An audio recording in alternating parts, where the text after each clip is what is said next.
The protagonist, James Turner, sits in the glass-walled conference room of Apex Solutions, the tech company he co-founded with his best friend Derek Hammond 12 years ago in Portland, Oregon. Derek's lawyer, Martin Cross, slides a document across the mahogany table. "We're exercising the buyout clause," Derek says coldly. $1 for your 50%. James stares at the paper, his signature from 2012 staring back, the partnership agreement he'd signed when they were college graduates working from Derek's garage. The clause reads, "Either partner may buy out the other for fair market value as determined by certified appraisal, minimum $1. Derek smirks. "I had the company appraised last month. Worth $1 due to outstanding debts." His new wife, Vanessa, Derek's former assistant, stands behind him in a designer suit James recognizes. He'd given Derek a $50,000 bonus last Christmas to help with wedding expenses. James looks around the office at the custom software architecture visible on the monitors, the patents on the wall with his name, the framed photo from their series of funding celebration. "You're stealing 12 years of my life for $1? Derek's smile widens. "I'm following our contract. Sign by Friday, or I'll have you removed for cause." James stands, shakes Derek's hand firmly and walks out. In his car, he makes 3 calls. James drives to his home office in the Irvington neighborhood, his hands steady despite the rage. His wife, Rachel, died 3 years ago from cancer, leaving him alone in their Craftsman house. He'd thrown himself into Apex Solutions afterward, working 90-hour weeks while Derek claimed family time with Vanessa. Now he understood why. James unlocks his filing cabinet containing 12 years of documentation. Partnership meeting notes, where Derek had been consistently absent. Financial records, showing James had invested $340,000 of his and Rachel's savings, while Derek contributed $15,000. Email chains where James had designed their flagship product, SecureNet, while Derek handled business development, which apparently meant planning this betrayal. Patent applications listing James as sole inventor on their 3 core technologies. Bank statements showing James had personally covered payroll 6 times when cash flow was tight, loans Derek never knew about because James hadn't wanted to worry him. Most damning, the real company valuation from Tech Venture Capital dated 2 weeks ago, $8.7 million, with a buyout offer for both partners. Derek had hidden this. He'd manufactured fake debts, created a fraudulent appraisal, and planned to sell the company without James, pocketing everything. James photographs every document, uploads them to secure cloud storage, and begins his 3-call plan. James's first call reaches Patricia Wong, the attorney who'd handled Rachel's estate, a fierce litigator who'd taken Rachel's case pro bono after learning her story. "Patricia, I need you to review a contract under duress conditions." He emails her the partnership agreement and the fraudulent appraisal. Her response comes within an hour. "James, this is actionable fraud." But there's something else. She'd already been investigating Apex Solutions. 2 months ago, Robert Shin, a former Apex employee, had contacted her about wrongful termination after discovering financial irregularities. Derek had fired Robert before he could report them. Patricia had the evidence. Derek had been creating fake vendor accounts, paying himself through shell companies, embezzling roughly $180,000 over 2 years. Robert was afraid to come forward alone, Patricia explains. "But with your documentation and his testimony, we have a RICO case, pattern of fraud, racketeering." James feels the pieces clicking into place. Derek wasn't just stealing the company, he'd been stealing from it for years. "There's more," Patricia continues. "Derek filed for a business loan last week using patents, listed as his sole inventions. Your patents. That's federal fraud." James closes his eyes. "What's our move?" "We filed an emergency injunction Monday morning." "But James, we need leverage this weekend. Can you get me more?" James's second call goes to Marcus Reed, Apex Solutions lead developer and the only employee who'd worked there longer than 5 years. Marcus had been James's graduate student at Portland State before they both joined Apex. "Marcus, I need to know if you'll testify about who actually built SecureNet." Silence stretches. Then, "James, I've been waiting for someone to ask. Derek's been taking credit for your architecture in investor meetings. I documented everything, code commits, design documents, meeting notes. He's been erasing your contributions from the company's history." Marcus reveals more. Derek had been secretly negotiating with Global Tech Industries to sell Apex Solutions for $12 million. The deal was supposed to close next month. Derek planned to sign James's buyout this Friday, finalize the sale Monday, and disappear with the money. Vanessa was involved too. She'd been Derek's inside contact at Global Tech before becoming his assistant, then his wife. It was a planned extraction. I have the email chains, Marcus says. Derek was stupid enough to use his company account. I pulled everything before he could delete it. James feels something shift inside him. Not anger anymore, but cold calculation. Marcus, can you get me access to the company servers this weekend? I never took away your admin credentials. Derek doesn't know enough about our systems to realize you still have full access. James's third call reaches Sophie Hartman, an investigative accountant he'd met through Rachel's cancer support network. She'd helped families navigate insurance fraud. Sophie, I need a complete forensic audit of a company by Monday morning. I'll pay double your usual rate. What am I looking for? Everything. Shell companies, fake invoices, embezzlement, fraudulent appraisals. Everything that doesn't add up. Sophie agrees immediately. James grants her remote access to Apex's financial systems using his still active credentials. Then he begins his own digital excavation. Working through Friday night, James uncovers the full scope of Derek's betrayal. Fake vendor accounts paying Derek's personal expenses, $180,000. Inflated contractor invoices splitting money with Derek, $95,000. Company credit cards used for Vanessa's shopping sprees, $67,000.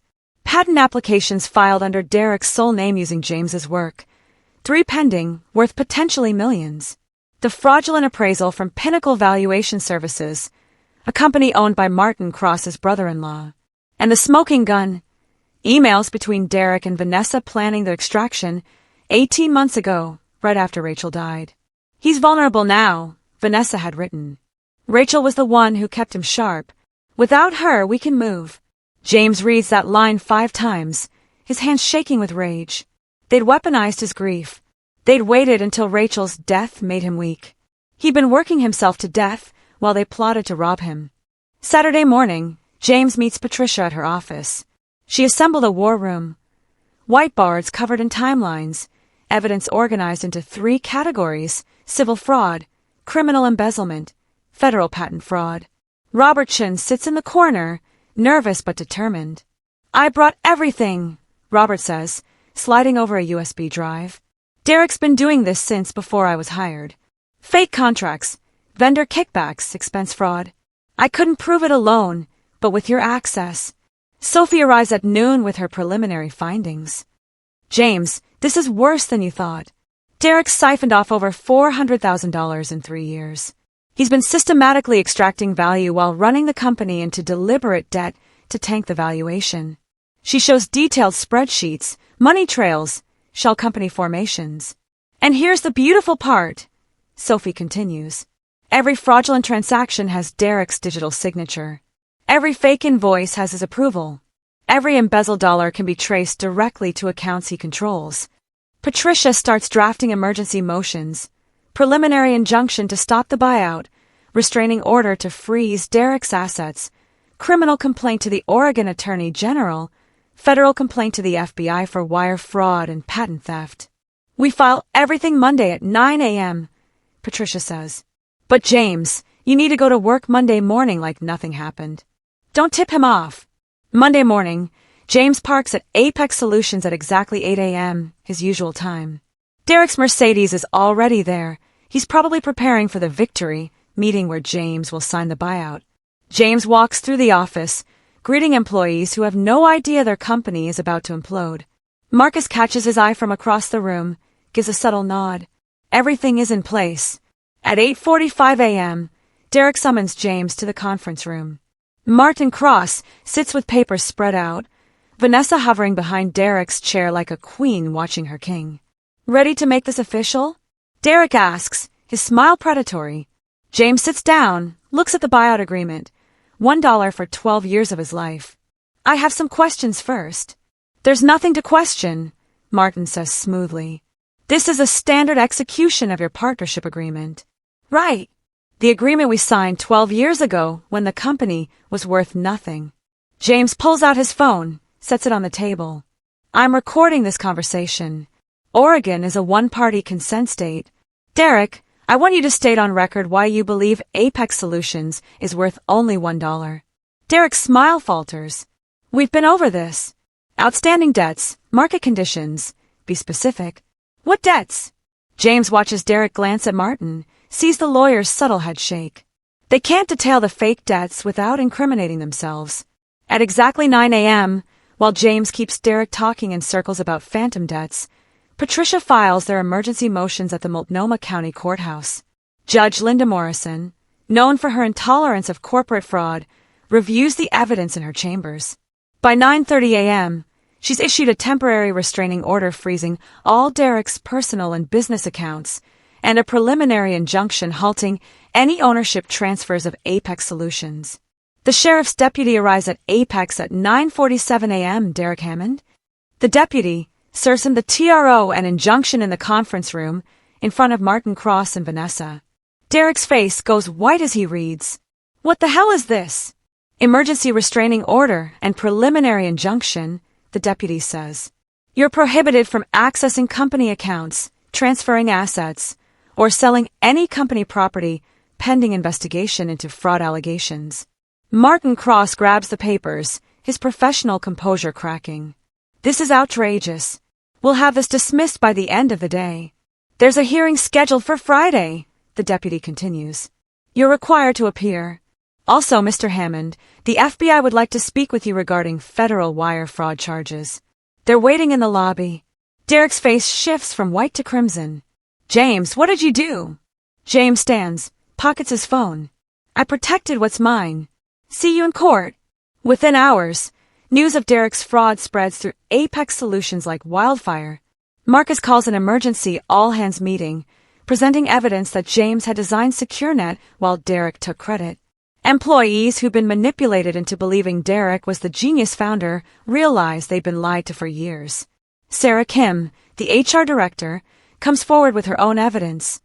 Derek had been having her falsify employment records to hide the kickback schemes. She kept copies of everything, terrified but unable to act. I knew something was wrong, Sarah says, her voice shaking. But I didn't have proof, and Derek threatened my job. Tom Martinez, the operations manager, reveals Derek had been billing personal expenses to fake project accounts. He put his honeymoon with Vanessa on the company card, then hid it under client entertainment. One by one, employees share stories of Derek's manipulation, credit theft, and abusive management. James had been so buried in product development and grief that he'd missed the rot spreading through the company culture. But these employees had been watching, documenting, waiting for someone to finally stand up to Derek. By the end of the meeting, 17 employees had volunteered to testify. They present James with a letter. We stand with you. Apex Solutions belongs to those who built it, not those who stole it. Tuesday morning, the Oregonian runs the story. Local tech founder accuses partner of $400,000 embezzlement in dramatic fraud case. The article details the partnership buyout scheme, the fake appraisal, and the hidden global tech deal. Reporter Jennifer Kowalski had been tipped off by Sophie's forensic report. She'd wanted to break the story before Derek could spin it. By noon, TechCrunch picks it up. Portland startup implodes in founder fraud scandal. They focus on the patent theft angle, noting that Derek had been presenting himself as sole inventor at tech conferences while James did the actual work. Derek attempts damage control with a Facebook post, lies being spread by a disgruntled former partner who couldn't handle the business side. The truth will come out in court. The post backfires spectacularly. Former clients comment about projects James had personally managed while Derek took credit. Industry contacts share stories of Derek's inflated ego and suspicious claims. Rachel's former colleagues from the cancer center rally behind James, sharing how he'd worked himself to exhaustion while Derek took family time. By evening, Derek's LinkedIn profile is flooded with calls to return what you stole and face justice. Vanessa deletes her social media entirely. Martin Cross releases a terse statement.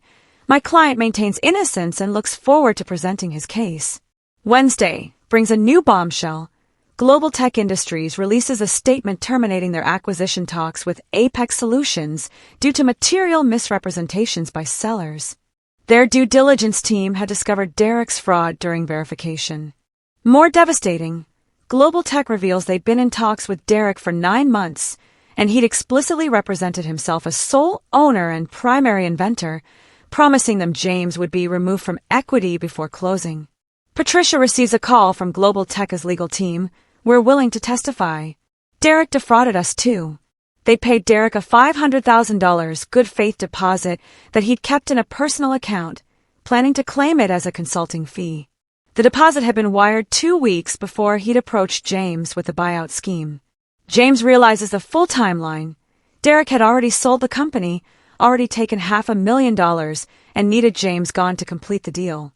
The $1 buyout was just the legal mechanism to steal James's share. That evening, FBI agents arrest Derek at his home in the Pearl District. Charges: wire fraud, bank fraud, making false statements to obtain loans.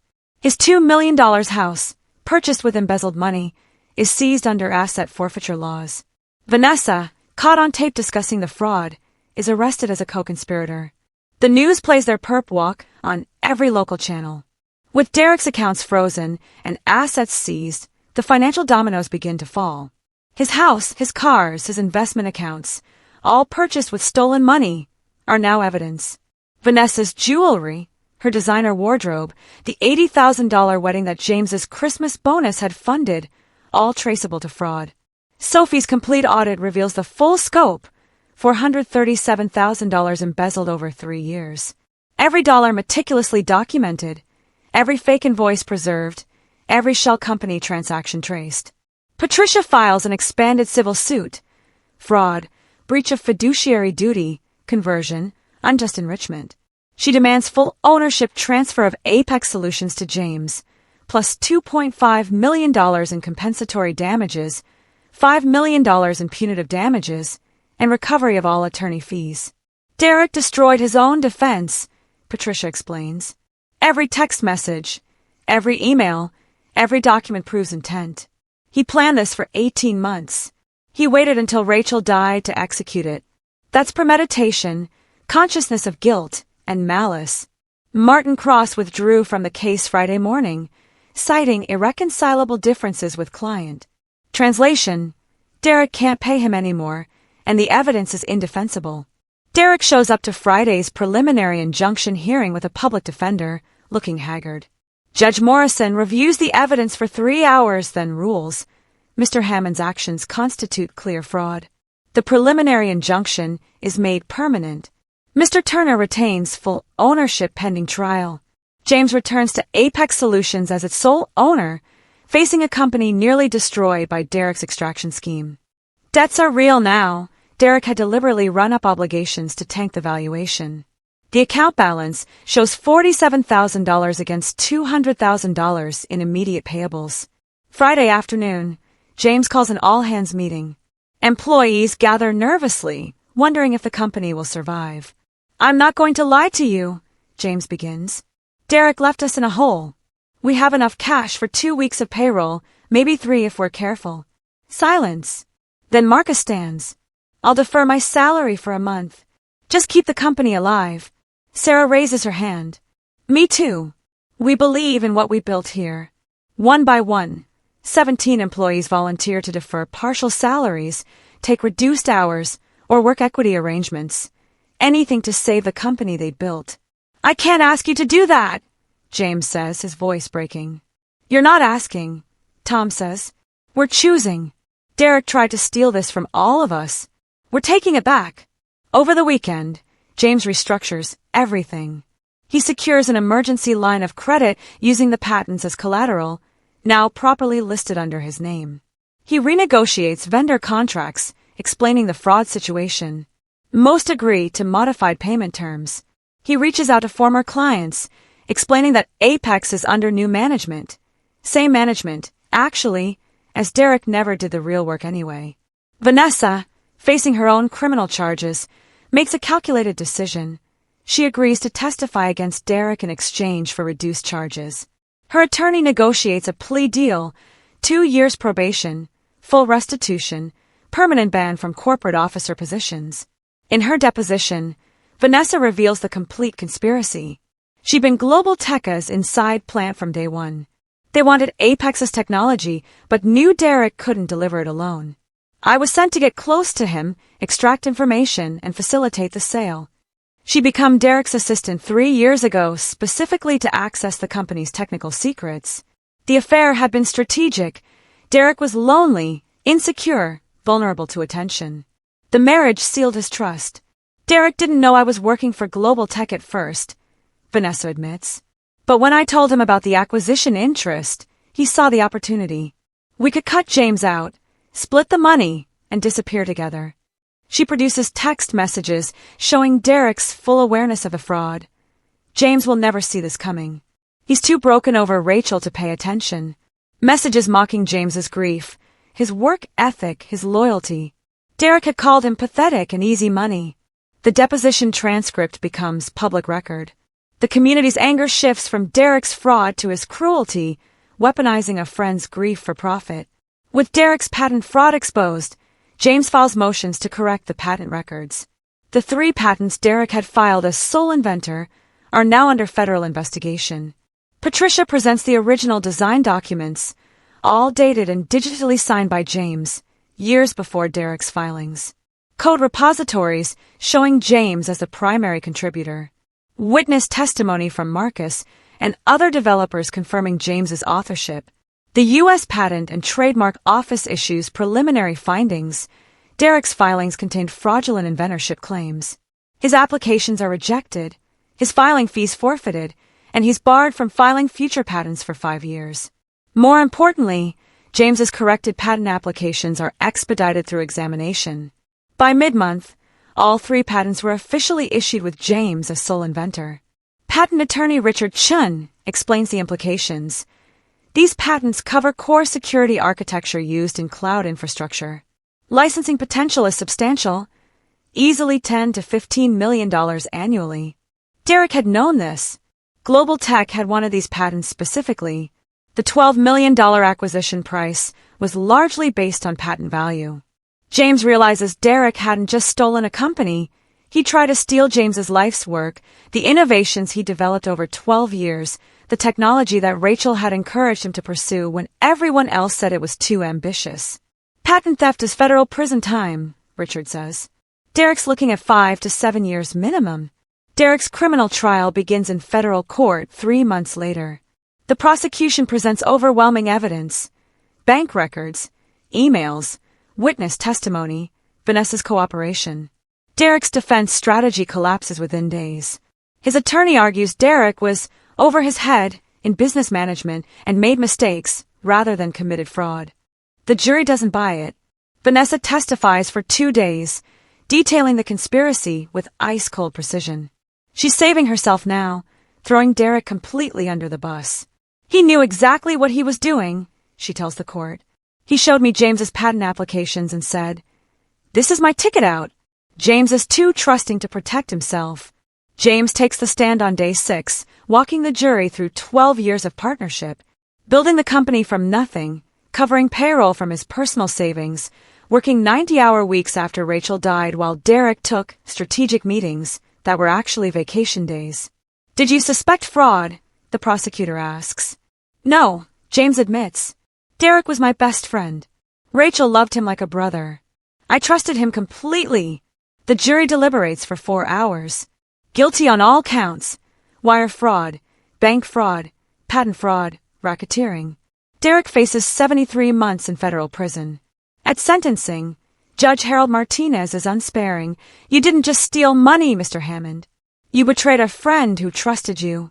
You exploited his grief." The sentence reflects that cruelty. The civil trial is almost anticlimactic after the criminal conviction. With Derek's guilt established, the civil case becomes purely about damages.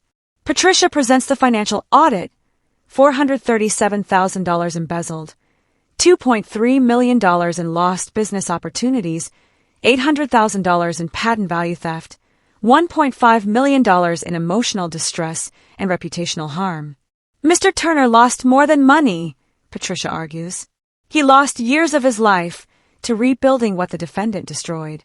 He lost the company he built with his wife's encouragement. He lost faith in friendship itself. Derek doesn't appear at trial. He's in federal prison. His public defender presents minimal defense. Derek has no assets left to seize, no ability to pay damages, no possibility of restitution. The judge ruled anyway. $5.2 million in compensatory damages, $8 million in punitive damages, full ownership of Apex Solutions confirmed to James, plus attorney fees of $340,000. Total judgment, $13.54 million. Will I ever see this money? James asks Patricia afterward. Probably not from Derek personally, she admits. But the judgment establishes the debt. If he ever earns money again, you have first claim. And we're pursuing Global Tech for their role in the fraud. They knew, or should have known, Derek was misrepresenting ownership. That's where the real money is. Global Tech faces its own reckoning. Patricia's lawsuit against them alleges they were complicit in Derek's fraud, having conducted inadequate due diligence and ignoring red flags about Derek's claims of sole ownership. Internal Global Tech emails, obtained through discovery, proved devastating. The partner situation is messy, but Hammond assures us he can handle it. Turner seems checked out after his wife's death. Shouldn't be an issue. Fast-track this before Turner realizes what's happening. They'd known James existed, known he was a co-founder, and deliberately avoided verifying Derek's authority to sell. Their $500,000 good faith deposit had enabled Derek's fraud. Patricia argues, Global Tech didn't just fail to stop the fraud, they incentivized it. They paid Derek $500,000 to cut his partner out.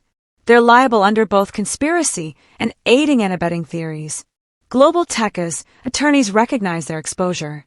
The bad publicity alone could cost them tens of millions in market value. They settle for $8.5 million paid to James directly, plus a public apology and commitment to enhance due diligence procedures. James reads their statement in the Wall Street Journal.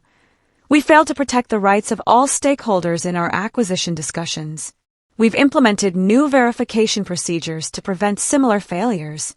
The money is posted to his account on a Tuesday morning, $8.5 million after Patricia's contingency fee. With the settlement money, James transforms Apex Solutions into something Derek never imagined, a worker-owned cooperative. He splits equity among the 17 employees who'd stood by him, keeping 51% controlling interest but distributing the rest as performance-based ownership. You saved this company, James tells them at the announcement meeting. You deserve to own part of what you built. Marcus becomes CTO, Sarah takes COO, Tom becomes CFO. James remains CEO but builds a leadership team based on trust and competence rather than friendship and betrayal. The new structure attracts attention. Portland Business Journal runs a feature. From fraud to worker ownership, Apex Solutions rebuilds. The story resonates nationally, a tale of justice, redemption, and stakeholder capitalism. Revenue follows reputation. Clients who'd left during the scandal return, bringing new business. Partners who distance themselves come back with partnership proposals. The patents, now properly licensed, generate $1.2 million in their first quarter. By year-end, Apex Solutions posts $4.7 million in revenue, $1.1 million in profit. The employee owners split $400,000 in bonuses. Sarah, who deferred her salary to save the company, receives a $47,000 bonus check. She cries in James's office. I thought we'd lost everything. We almost did, James says. But Derek's betrayal taught me something. Trust the people who show up when things are hard. From federal prison, Derek begins writing letters to James. The first arrives 6 months into his sentence. Desperate, rambling, full of excuses. I never meant for things to go this far. The pressure got to me. Vanessa manipulated me. I made terrible choices, but I never stopped caring about our friendship. James doesn't respond. The letters keep coming, one every 2 weeks, each more desperate than the last. Derek's prison reality is brutal. White-collar criminals aren't treated well by other inmates, especially those who betray dying wives' husbands. He's isolated, scared, facing 4 more years of this. Please, James. I know I don't deserve forgiveness, but I'm asking anyway. Rachel would want you to show mercy. That line crosses the final boundary. James writes back once, his only response in 8 months. Derek, don't you dare invoke Rachel's name. You waited until she died to execute your fraud. You called me pathetic for grieving her. You used my pain as an opportunity. Rachel would want me to show mercy. Rachel would want me to have justice. I have it now. Lose my address. The letters stop after that. James later learns Derek was transferred to a higher security facility after an incident with another inmate. He feels nothing about it. No satisfaction, no sympathy, nothing at all. 2 years after the betrayal, James meets Dr. Elena Rodriguez at a tech conference in Seattle. She's a security researcher from Stanford, presenting work that complements Apex's patent portfolio perfectly. They talk for hours about encryption protocols, threat modeling, and the future of cybersecurity. Professional admiration becomes personal connection. Elena knows James's story. Everyone in the tech industry does. But she treats him as a colleague first, not a victim or a survivor. What Derek did was unforgivable, she says over coffee. But what you built after, that's remarkable. You turned betrayal into something stronger. They begin collaborating on a new product line, combining Apex's patents with Elena's research. The partnership is everything Derek's wasn't. Transparent, documented, built on mutual respect and clear agreements. Elena relocates to Portland, joins Apex as chief research officer, receives 10% equity in exchange for her patents. The lawyers draft agreements that would make Patricia proud. Clear ownership, defined contributions, dispute resolution mechanisms, buyout protections. Seems like a lot for people who trust each other, Elena jokes during the contract review. Trust doesn't mean being stupid, James replies. I learned that the hard way. The new partnership flourishes. Within a year, their joint research produces 2 new patents, 3 major client contracts, and $6 million in new revenue. Portland's tech community fully embraces the rebuilt Apex Solutions. TechCrunch runs a follow-up story, how Apex Solutions rose from fraud ashes to become Oregon's hottest security startup. The article details the worker ownership model, the patent portfolio, the revenue growth, and James's quiet leadership style. Industry awards follow. Portland Business Journal's Business of the Year, Oregon Entrepreneur of the Year, Tech Tribune's Comeback Story of the Decade. Each award ceremony is a vindication, not just of James's innocence, but of his competence. Derek had spread whispers for years that James was just the tech guy, while Derek handled real business. Now everyone knows the truth. James had been the business, the technology, the vision, everything. Former colleagues who believed Derek's lies reach out with apologies. I thought he was the driving force behind Apex. I didn't realize you'd built everything. I'm sorry for doubting you. James accepts the apologies gracefully, though they sting. How many people had underestimated him because Derek was charismatic while James was quiet? How many opportunities had he lost because Derek took credit at the right parties while James stayed late coding? But the vindication isn't just professional. Rachel's former colleagues from the cancer center invite James to speak at their annual fundraiser. Rachel would be so proud of you, they tell him. For the first time since her death, James believes they're right. 4 years after the trial, James receives a call from Martin Cross, Derek's former attorney, who'd abandoned the case when the evidence became indefensible. Mr. Turner, I owe you an apology and an explanation. They meet at a coffee shop in downtown Portland. Martin looks older, tired, his expensive suit replaced with business casual. I knew Derek was lying, Martin admits. Not the full scope, but enough that I should have asked harder questions. I chose my fee over due diligence. That's been haunting me since. He slides over a file folder. I've been disbarred, lost my practice, my reputation. But before it all fell apart, I documented everything about Derek's scheme, including the parts you might not know about. The folder contains communications between Derek and 2 other partners at different startups, showing Derek had been offering to broker fraudulent buyouts as a consultant service. He'd planned to make a business of stealing companies from technical founders. He had a whole system, Martin explains. Target technical founders with absent or deceased family members, isolate them, manufacture crises, then extract ownership. You were supposed to be his proof of concept. James stares at the documents, rage and vindication mixing. Why are you telling me this now? Because those other founders deserve to know. And because I'm trying to make amends, even if it's too late. James takes Martin's evidence to the FBI. The Bureau opens an investigation into Derek's broader pattern of fraud attempts. They find 3 other cases where Derek had approached technical founders with similar schemes, all after identifying personal vulnerabilities. None had progressed as far as James's case, but the pattern proves premeditation and sophistication beyond a one-time mistake. Federal prosecutors add additional charges: conspiracy to commit wire fraud, pattern racketeering. Derek's sentence is extended by 36 months. He'll serve nearly 10 years total. Meanwhile, the 3 other founders Derek had targeted contact James. Together, they form a support network and advocacy group, Founders Protection Alliance, dedicated to educating technical founders about partnership fraud, predatory contracts, and legal protections. The organization gains immediate traction.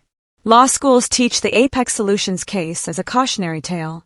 Startup accelerators adopt their model contracts. The tech press covers their mission widely. James testifies before the Oregon State Legislature about partnership fraud protections. His testimony helps pass the Fair Founder Act, requiring mandatory disclosure in buyout agreements and creating statutory damages for fraud-induced ownership transfers. On the bill signing day, the governor thanks James personally. "You turned your worst experience into protection for thousands of founders." That's remarkable resilience. Standing there, watching the governor sign the law, James realizes Derek's betrayal had inadvertently created something more valuable than Apex Solutions itself: systemic change protecting future victims. 5 years after the betrayal, James stands in Apex Solutions' new headquarters, a renovated building in Portland's Innovation District. The company now employs 67 people, generates $18 million annually, and holds 12 patents. Employee owners display their equity certificates proudly. On his office wall hangs Rachel's photo, beside a framed copy of the Fair Founder Act and a letter from one of the founders their advocacy group had helped. Elena enters his office, now his fiancée, carrying blueprints for their next product launch. "Board meeting in 10 minutes. Are you ready?" James looks around his office, at the company he built twice, once with Derek, once without. The second time had been harder but produced something authentic, valuable, truly his own. "You know what's strange," he tells Elena. "I don't hate Derek anymore. I'm not grateful for what he did, but I understand.